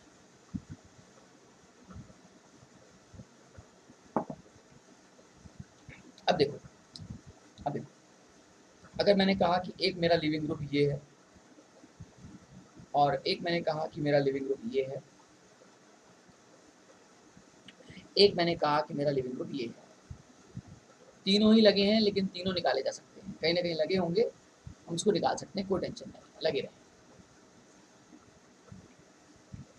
तो निकलने के बाद ज़्यादा स्टेबल कौन सा अच्छा लिविंग ग्रुप कौन सा? ये Lg1 ले लो, ये Lg2 ले लो और ये Lg3 ले लो, ये सब निकल गए। मान लो यहाँ पे ग्रुप लगा होगा, इस ग्रुप से ही निकाल दिए गए, यहाँ से R था, इन सबसे इसको निकाला गया है, भैया चलो यहाँ से जाओ, यहाँ से हटाओ, इस बॉन्ड को तोड़ा होगा, यहाँ जो बॉन्ड होगी इस बॉन्ड को तोड़ा गया होगा, यहाँ से लीव किया करने को कहा गया होगा। तो भैया अब आप 3 वाले को देखो, सॉरी जब आप 3 वाले को देखोगे और 3 वाले को देखोगे तो आप ये पाओगे कि यहाँ पे निकलने के बाद जो नेगेटिव चार्ज है वो रेजोनेंस से ज़्यादा स्टेबलाइज्ड है। भाई इसके बहुत सारे रेजोनेंस बन सकते हैं, 3 इक्विवेलेंट बन सकते हैं, इसके 2 बनेंगे, इसका कोई भी रेजोनेंस नहीं बनेगा। तो ज़्यादा डीलोकलाइजेशन होगा नेगेटिव चार्ज, तो नेगेटिव चार्ज तो उतना स्टेबल होगा, और जितना ज़्यादा नेगेटिव चार्ज स्टेबल होगा उतना अच्छा वो लिविंग ग्रुप की कैटेगरी में आ जाएगा। ठीक है, तो सबसे अच्छा लिविंग ग्रुप कौन सा यार? मेरा Lg3 सबसे अच्छा, फिर मेरा Lg2 और बाद में आएगा मेरा Lg1। ये मेरी लिविंग ग्रुप की कंडीशन हो गई। निकलने के बाद मुझे दर्द ना हो कि हाय मैं निकल गया, मेरा क्या होगा, उसको बोलते हैं लिविंग ग्रुप। ठीक है, क्लियर कट है। अब एक बात देखना, एक मैं सीरीज बता दे रहा हूँ, सबसे अच्छा लिविंग ग्रुप ये होता है।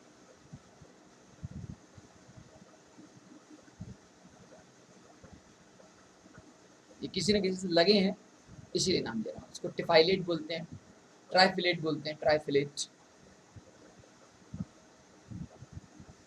शायद यहाँ दिख भी ना रहा हो ऊपर कैमरे की वजह से, यहाँ देख लो।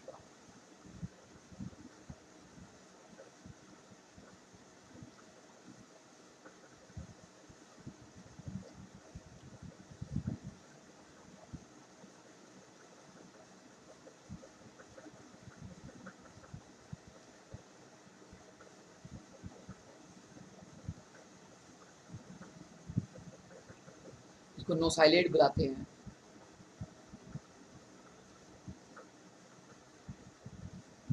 इसको ब्रोसाइलेट बुलाते हैं,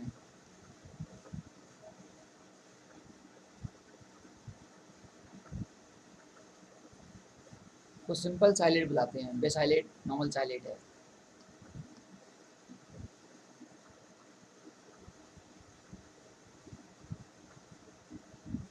ये होगा मेरा मिथाइल वाला साइलेट। ठीक है,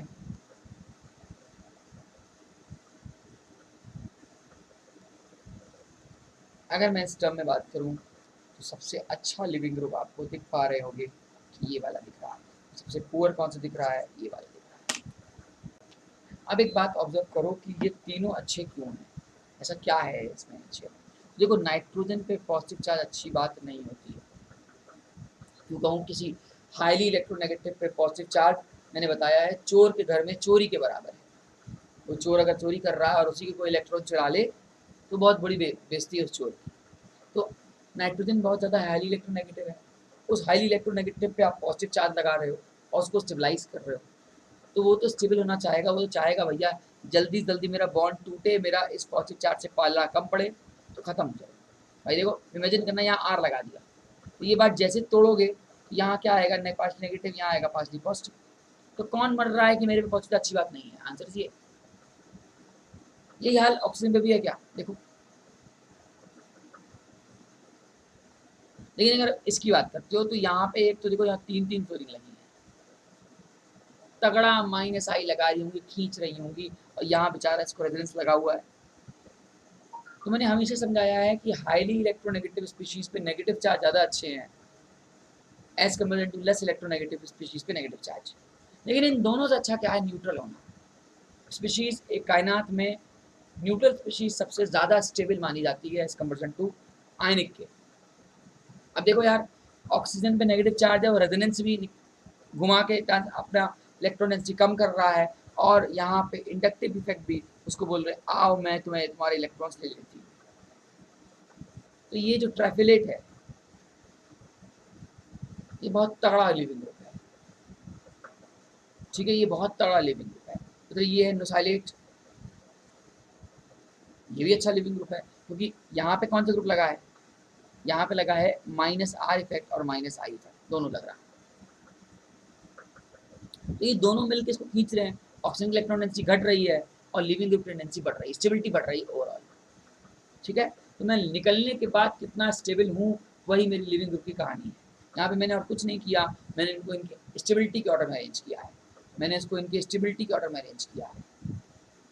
ठीक है, यहाँ पे देखो ब्रोसाइलेट में एक बी आर लगा है, और ये देखो, ये देखो बर्बाद कर रहा है। मिथाइल ग्रुप बोल रहा है मैं प्लस आई इफेक्ट की वजह से या हाइपर कॉन्जुगेट इफेक्ट से तुम्हें दूंगी, कह रहे मुझे नहीं चाहिए, कह रहे नहीं मैं तो दूंगी। तो ओवरऑल ये काम को कर रहा है, खराब कर रहा है। तो आई होप मेरी बात आपको समझ में आ रही होगी कि कौन अच्छा लिविंग ग्रुप, कौन बुरा लिविंग ग्रुप है, फलाना। ठीक है, क्लियर कर कट है मेरी बात? ठीक, बढ़े आगे, बढ़े आगे। तो ये बात याद रखिएगा लिविंग ग्रुप के बारे में। ठीक है, अब नेक्स्ट आएगा कंपैरिजन बिटवीन कंपैरिजन बिटवीन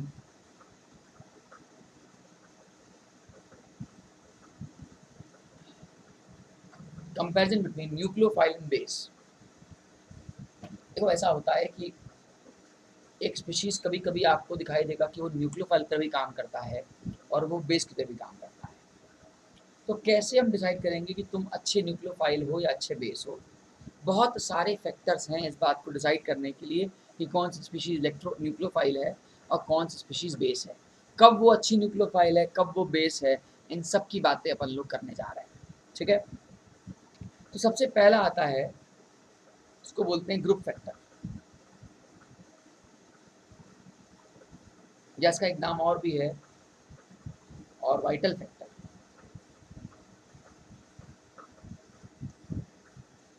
देखो ऐसा है कि जब मैं 1s से लेकर 1s हो गया, 2p हो गया, 3p हो गया, 4p हो गया और 5p हो गया, जैसे जैसे मैं 1s से 5p की तरफ जाऊंगा वैसे वैसे याद रखना न्यूक्लियोफिलिसिटी जो है वो इंक्रीज करती है और बेसिसिटी जो है वो डिक्रीज करती है। क्या कहने का सेंस है? कहने का सेंस है कि 5p वाला एक अच्छा न्यूक्लियोफाइल है एज कंपेरिजन टू 4p के, एज कंपेरिजन टू 3p के, एज कंपेरिजन टू 2p के और लास्ट में 1s। ये हमारा न्यूक्लियोफिलिसिटी का ऑर्डर है।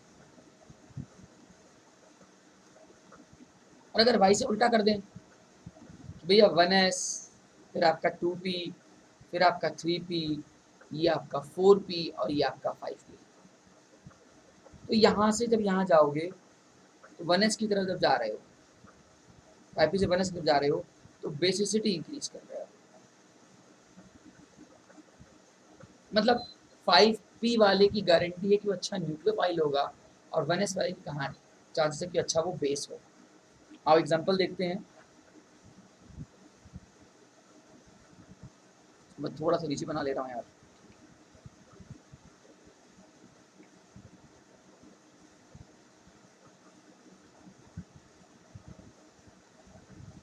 वन एस की कैटेगरी में कौन आएगा? जैसे H माइनस आएगा।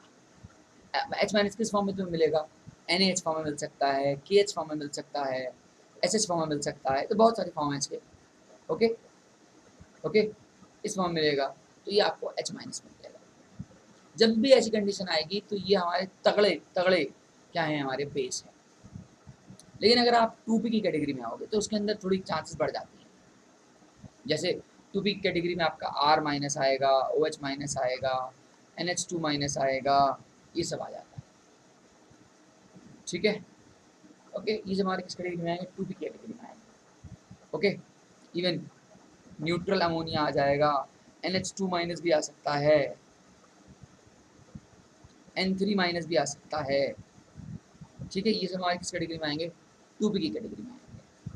3p कैटेगरी में कौन आएगा? Cl माइनस, ठीक है। 4p की फॉर्म आएगा Br माइनस और 5p कैटेगरी में आएगा I माइनस, ठीक है। अब समझने वाली बात ये है कि जब आप 1s से 5p की तरफ जाओगे, जब आप 1s से 5p की तरफ जाओगे तो न्यूक्लियोफिलिसिटी इंक्रीज करेगी और बेसिसिटी बेटा डिक्रीज करेगी। मतलब जो 1s वाला होगा ना वो एक तगड़ा बेस होगा, वो गारंटी है। 1s वाला बोलेगा भैया मैं बेस की तरह काम करूंगा।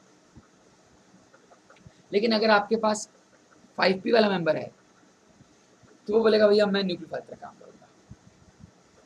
मेन जो बात फंसती है वो ये आती है 2p की। 2p हमारे होते हैं बॉर्डर लाइन पे। बॉर्डर लाइन समझते हो? मतलब ये एकदम बॉर्डर पे हैं। ये न्यूक्लियोफाइल की तरह भी काम कर सकते हैं और ये बेस की तरह भी काम कर सकते हैं। इसके लिए डेप्थ लेने के लिए हमको अलग अलग कंडीशंस पढ़नी पड़ेंगी, वो हम लोग रिएक्शंस के साथ पढ़ेंगे। लेकिन अभी बेसिक बेसिक नॉलेज दे रहा हूँ कि भाई I माइनस, Cl माइनस और Br माइनस अच्छे न्यूक्लियोफाइल में आएंगे, H माइनस अच्छे बेस में आएगा और ये जो 2p वाला है ये दोनों में आ सकता है, डिपेंड ऑन द कंडीशंस, ठीक है। ओके, ये था हमारा ये था हमारा ग्रुप में जब आप जा रहे हो। अब आएगा आपके पीरियड्स में। कब पीरियड्स में रहोगे तो आपके सामने कौन रहेगा, आर माइनस रहेगा, हाँ ठीक है, और आपके पास लेट सपोज करो एच माइनस है, और लेट सपोज करो NH2 माइनस है, इधर आपका F माइनस है। ये हमारी पीरियड्स की कैटेगरी है, ठीक है। अब इस पीरियड की कैटेगरी में जब तुम लेफ्ट से राइट जाओगे तो तुम्हें पता है कि इलेक्ट्रोनेगेटिविटी बढ़ती है, ठीक है। याद रखना, लेफ्ट से राइट जाओगे तो न्यूक्लियोफिलिसिटी भी घटेगी और बेसिसिटी भी घटेगी।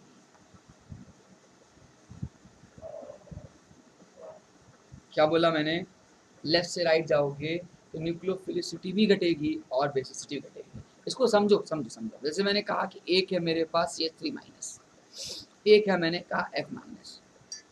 मैंने कहा बताओ अच्छा बेस कौन, अच्छा बेसिसिटी किसकी, मतलब कौन जल्दी H प्लस के लिए मरेगा। हिंदी भाषा तो यही हुई, हिंदी भाषा तो यही हुई। तो मैंने F माइनस से पूछा इलेक्ट्रॉन खाओगे, का देखो ऐसा है कि मैं हाईली इलेक्ट्रोनेगेटिव हूँ।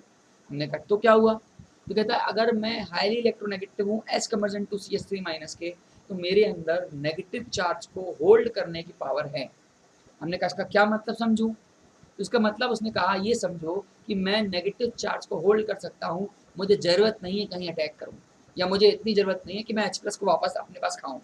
मुझे दोनों की भूख नहीं है, ना तो मैं कहीं अटैक करने जाने को तैयार हूँ और ना मैं जो हूँ H प्लस एक्सेप्ट करूँगा। हमने कहा यहाँ तो वो बड़ा मर रहे थे, F माइनस के फॉर्म में बड़ा मर रहे होगे। क्या देखो वहाँ पे मैं अपने ग्रुप में था, यहाँ पे मैं अपने पीरियड में हूँ, यही मैं बात बोल रहा हूँ। कहाँ पे किसको देखना है ये बहुत बड़ा रोल होता है। मैंने CH3 से पूछा, कह रहा हाँ यार देखो यार मैं उतना इलेक्ट्रोनेगेटिव नहीं हूँ, मेरे पे नेगेटिव चार्ज उतनी अच्छी बात नहीं है, तो या तो मुझे अटैक करने के लिए भेज दो या मुझे H प्लस दे दो, मेरे को दोनों में संतुष्टि है। अटैक करने के लिए भेजोगे तब भी मैं अपने आप को स्टेबल कर लूँगा, मेरा ऑक्टेट कंप्लीट हो जाएगा, मैं खुश हो जाऊँगा, और H प्लस दे दोगे तो भैया उससे कोई बड़ी बात है ही नहीं। तो मैं दोनों अच्छा हूँ, मैं न्यूक्लियोफाइल भी अच्छा हूँ और मैं बेस भी अच्छा हूँ। मैंने कहा बहुत बढ़िया। इसलिए R माइनस जो होगा वो अच्छा न्यूक्लियोफाइल भी होगा और अच्छा बेस भी होगा। कब सिर्फ अच्छा बेस होगा, कब न्यूक्लियोफाइल होगा, तो और भी फैक्टर होते हैं, ठीक है। मैं अभी इसकी फैक्टर की बात नहीं कर रहा, बस मैं आपको बता रहा हूँ कि अगर आपके पास R माइनस और आपके पास F माइनस में कंपेयर कर रहे हो, सेकेंड पीरियड में हो, सेम कंडीशन में हो, तो आपको एक ही कैटेगरी मिलेगी, ठीक है। अब आप मुझे बताओ, एक आपके पास Cl माइनस है और एक आपके पास SH माइनस है, कौन अच्छा न्यूक्लियोफाइल और कौन अच्छा बेस। तो फिर वही बात, ये SH माइनस ये Cl माइनस, ज़्यादा इलेक्ट्रोनेगेटिव कौन, Cl minus, less electronegative SH minus. तो ये अच्छा न्यूक्लियोफाइल भी अच्छा होगा और ये बेस भी अच्छा होगा, ठीक है, क्लियर कट है, ओके। अब नेक्स्ट फैक्टर आता है हाइब्रिडाइजेशन फैक्टर। इस फैक्टर से भी डिसाइड करते हैं भाई। एक था मेरे पास CH3 CH2 माइनस, एक है CH2 double bond CH minus, और एक है CH triple bond C minus. कहानी को सुनना, मैंने पूछा तुम दोनों तीनों में से जाओ भैया जाओ H प्लस आयन को एक्सेप्ट करके आओ, अच्छे बेस बन के दिखाओ। तो C वाला बोलता है देखो ऐसा है भैया मेरे पास S करेक्टर बहुत तगड़ा है। हमने कहा क्या हुआ तगड़ा है, तो कह रहा मैं इलेक्ट्रोनेगेटिव हूँ। हमने कहा फिर क्या हुआ, का इलेक्ट्रोनेगेटिव हूँ तो मैं इस नेगेटिव चार्ज को होल्ड करने की पावर रखता हूँ। हमने कहा फिर, का जब पावर है मेरे पास नेगेटिव चार्ज को होल्ड करने की तो मैं क्यों H प्लस को खाऊंगा। मैंने कहा बात सही है। मैंने कहा तुम्हारे सिर पे जो नेगेटिव चार्ज है वो परेशान नहीं कर रहा है। कह रहे देखो परेशान तो कर रहा है लेकिन अगर तुम ए के कंपेयर में करोगे तो उतना नहीं कर रहा है, क्योंकि मैं एस करेक्टर हाई है मेरे पास, हाई होने की वजह से मुझे उतना दर्द नहीं हो रहा है, इसलिए मैं तो नहीं जा रहा। तो मैंने कहा ना तो तुम बेस तरह काम करोगे और ना न्यूक्लियोफाइल की तरह करोगे। तो कहा जरूरत पड़ने पर तो करूंगा, लेकिन अगर तुम हमसे कंपेयर करा रहे हो तो भैया ए वाले से पूछ लो वो चला जाएगा। हम ए के पास लौट के आए, हमने कहा क्या भैया जाओगे अटैक करने, कह रहा हाँ यार तुरंत जाएंगे अटैक करने। हमने कहा क्या हो गया, कह रहा यार देखो यार एस करेक्टर मेरा कम है 25% एस करेक्टर पड़ा हुआ है। तो कह रहा एस करेक्टर कम है तो यार इलेक्ट्रोनेगेटिव कम हूँ ना। हमने कहा ठीक है, इलेक्ट्रोनेगेटिव से क्या होगा, कम हो तो। कह रहे नेगेटिव से झेला नहीं जा रहा भाई मेरे, मुझे वापस अटैक करना है। हमने कहा जा अटैक करके आ। तो फाइनली कंक्लूजन क्या निकला होगा, कंक्लूजन निकला होगा कि ए मर रहा होगा अटैक करने के लिए, as comparison to B, and then last में आएगा सी। बात मेरी समझ में आई, क्लियर कट, एकदम एकदम वाली समझ में आई, हाँ या नहीं? ठीक है, तो मैंने 3 फैक्टर बताए। एक क्वेश्चन करते हैं, आओ इन तीनों फैक्टर पे। इनको न्यूक्लियोफिलिसिटी एंड बेसिसिटी में अरेंज करना है। जैसे मान लेते मैं मेंबर ले लेता हूँ, एक है मेरे पास Cl माइनस, एक है मेरे पास I माइनस, एक है मेरे पास SH माइनस, एक है मेरे पास Br माइनस, एक है मेरे पास CH3 CH2 माइनस, ठीक है, एक है मेरे पास H माइनस, एक है मेरे पास OH माइनस, ठीक है, एक है मेरे पास OH माइनस, और लेट सपोज करो एक है मेरे पास NH2 माइनस, और ले लो मेरे पास एक है C ट्रिपल बॉन्ड माइनस। ये मेंबर्स है, और आपको इनको मैं नंबरिंग कर देता हूँ यार, A B C D E, pen change कर लूँ क्या, A B C D E F G, अब F माइनस नहीं है, आदत से मजबूर, G H और I, ठीक है। और हमसे बोल रहा है कि आप इनको न्यूक्लियोफिलिसिटी में ले आओ, ठीक है। वीडियो को पॉज करना, पहले ट्राई करना, फिर आंसर वेरीफाई करना। देखो मुझे तो आगे बढ़ना है, लेकिन आप पहले वीडियो को पॉज करके देखना कि भैया कौन अच्छा न्यूक्लियोफाइल और कौन अच्छा बेस, ठीक है। जल्दी करो, टाइम हो रहा है। अब देखो, इसका सॉल्यूशन करने का सबसे प्यारा तरीका है कि आप इनको इनकी ऑर्बिटल में बांट दो। तो भैया ये 3p का, ये 5p का, ये 4p का, ओ सॉरी ये भी 3p का है, ये मेरा 4p का, ये मेरा 2p का, ये मेरा 1s का, मेरा 2p, मेरा 2p और मेरा 2p। तो पहले क्या देखोगे, ऑर्बिटल देखोगे। तो सबसे बड़ा कौन आ गया, I माइनस 5p मतलब B। उसके बाद क्या आया भैया, D। अब आया Cl में 2 है, Cl माइनस और SH माइनस। क्या बोला था मैंने, जो लेस इलेक्ट्रोनेगेटिव होगा वो अच्छा न्यूक्लियोफाइल भी होगा और उतना अच्छा बेस भी होगा।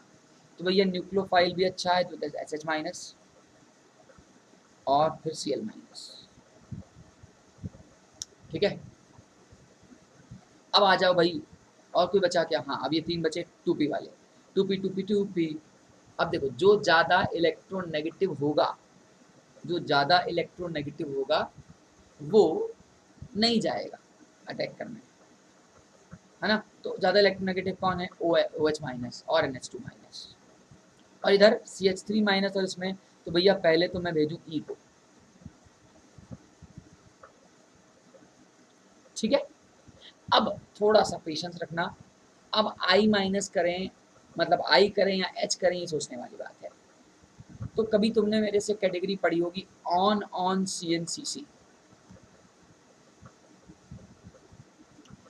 ऑक्सी नाइट्रोजन का ये sp2 है और ये कार्बन का sp है। तो ज़्यादा इलेक्ट्रोनेगेटिव कौन, ज़्यादा इलेक्ट्रोनेगेटिव है कार्बन का sp as comparison to nitrogen के sp3 से, ठीक है सॉरी। तो ये नाइट्रोजन का sp3 है और ये कार्बन का sp है। तो मैंने पूछा कार्बन के sp से और मैंने पूछा नाइट्रोजन के sp3 से। तो नाइट्रोजन के sp3 ने कहा भैया मैं जा रहा हूँ अटैक करने। हमने कहा जाओ। तो इसलिए पहले आएगा H, फिर आएगा I माइनस, और इसके बाद आ जाएगा I माइनस मतलब I, ठीक है। और इसके बाद आ जाएगा लास्ट बचा कौन सा, एफ। तो ये हमारा हो गया न्यूक्लियोफाइल में अटैक करना। ठीक है, अब इसको बेस में ले आओ। जब बेस में लाओगे तो पलट मत देना, नहीं तो बर्बाद हो जाओगे। क्या बोला? पलट मत देना आंसर को, नहीं तो बर्बाद हो जाओगे। क्योंकि जितना अच्छा न्यूक्लियोफाइल उतना अच्छा बेस भी होता है। Strong nucleophile strong base. Okay, लेकिन अगर मैं ऑर्बिटल सेम है तो, ऑर्बिटल सेम है तो भैया 1s तो मैं बेस में बात करूं, यहीं लिख दे रहा हूं तो परेशानी हो जाएंगे हम लोग। एफ माइनस एफ मतलब, अरे यार एफ वाला सबसे अच्छा बेस है। ओके, 1s में आएगा। अब 2p में आ जाओ। अब 2p में यहां से उठाना E, फिर H। ठीक है, और उसके बाद आई आई आई आई आई ऐसे ऐसे। ठीक है, अब क्या आ जाए? अब कौन आ जाए? अब Cl minus S S minus में कौन आ जाएगा? तो Cl एस एस माइनस, अच्छा न्यूक्लियोफाइल अच्छा बेस, तो C, then A, and then D, and then last में B। आई होप मेरी बात आप समझ पा रहे होगे। मुझे पता है आप कहीं फंसे भी होगे। मुझे पता है कि जब तुमने पॉज करके शिद्दत से किया होगा तुम्हारा आंसर रॉन्ग आया होगा। वो तुम्हारी गलती नहीं है, तुमने पीछे का रिवाइज पता नहीं किया है कि नहीं। ये वाला ऑन CNCC मैंने बहुत बार कराया है यार। ठीक है, बहुत मैसी हो गया ना पढ़ते पढ़ते। छी, चलो बढ़ते हैं आगे। नेक्स्ट आएगा magnitude of negative charge factor.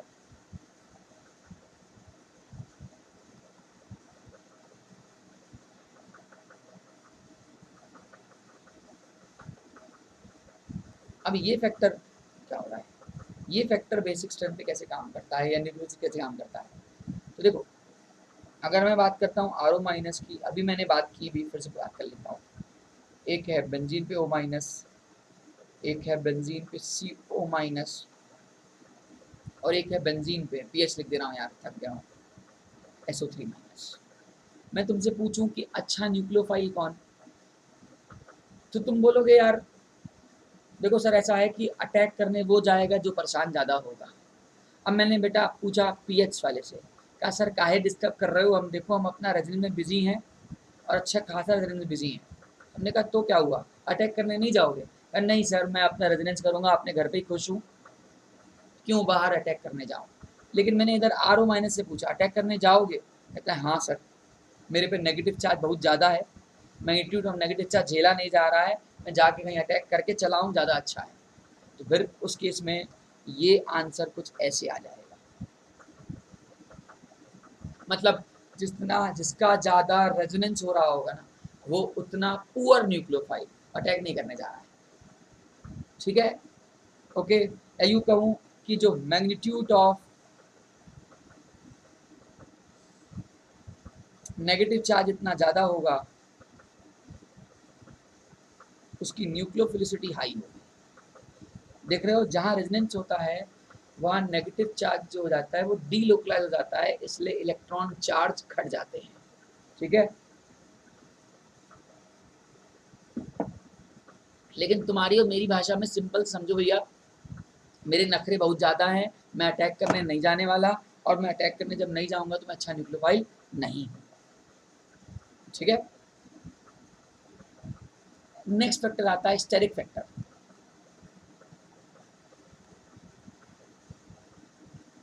Steric factor क्या होता है भाई? एक है CH3O माइनस, एक मान लेते हैं थोड़ी स्टेरिक क्राउडिंग बढ़ा देते हैं, CH3CH यहाँ कर दिया मैंने, CHO माइनस, इसको A बोल देता हूँ, इसको B बोल देता हूँ, और इस भाई साहब वाले को मैं C बोलने जा रहा हूँ।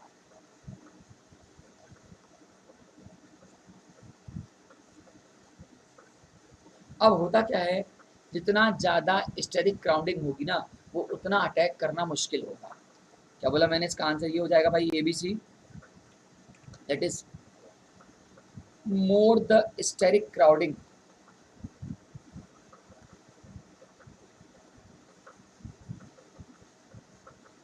Poor is the nucleophile.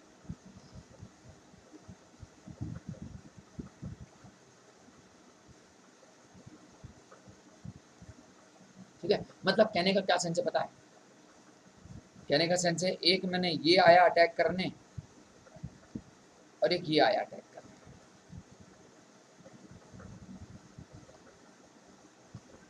ठीक है, तो ये जब अटैक करने आएगा ना तो उतना स्टेबल अटैक नहीं होगा, क्योंकि अपने साथ इतना झोला लेके चला आएगा। इसकी खुद की इलेक्ट्रॉन डेंसिटी होगी, पॉजिटिव चार्ज के इलेक्ट्रॉन, इसके खुद के इलेक्ट्रॉन क्लाउड्स भी होंगे, तो इलेक्ट्रॉनिक रिपल्जन आएगा। इसलिए ये उतना अच्छा न्यूक्लियोफाइल नहीं माना जाएगा। तो याद रखना, न्यूक्लियोफाइल वो उतना अच्छा होता है जिसके अंदर स्टेरिक क्राउडिंग ना के बराबर होती है, कम होती है स्टेरिक इंटरेक्ट। ठीक है, ठीक है। अगला आता है नंबर ऑफ डोनर एटम्स। अगला फैक्टर आएगा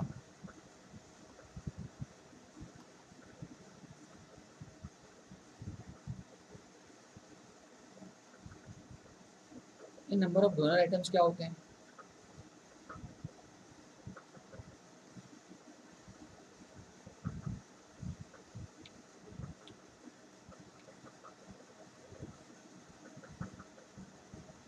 जैसे ये देखो, अब अटैक तो ये भी कर सकता है, अटैक ये भी कर सकता है, लेकिन ये बोलेगा भैया मेरे पास दो दो जगह अटैक करने हैं, हम दो दो ज़्यादा लोग हैं अटैक करने वाले। हमने कहा जाओ, अटैक करने वाले ज़्यादा लोग। ठीक है, नेक्स्ट आएगा आपका चार्ज फैक्टर।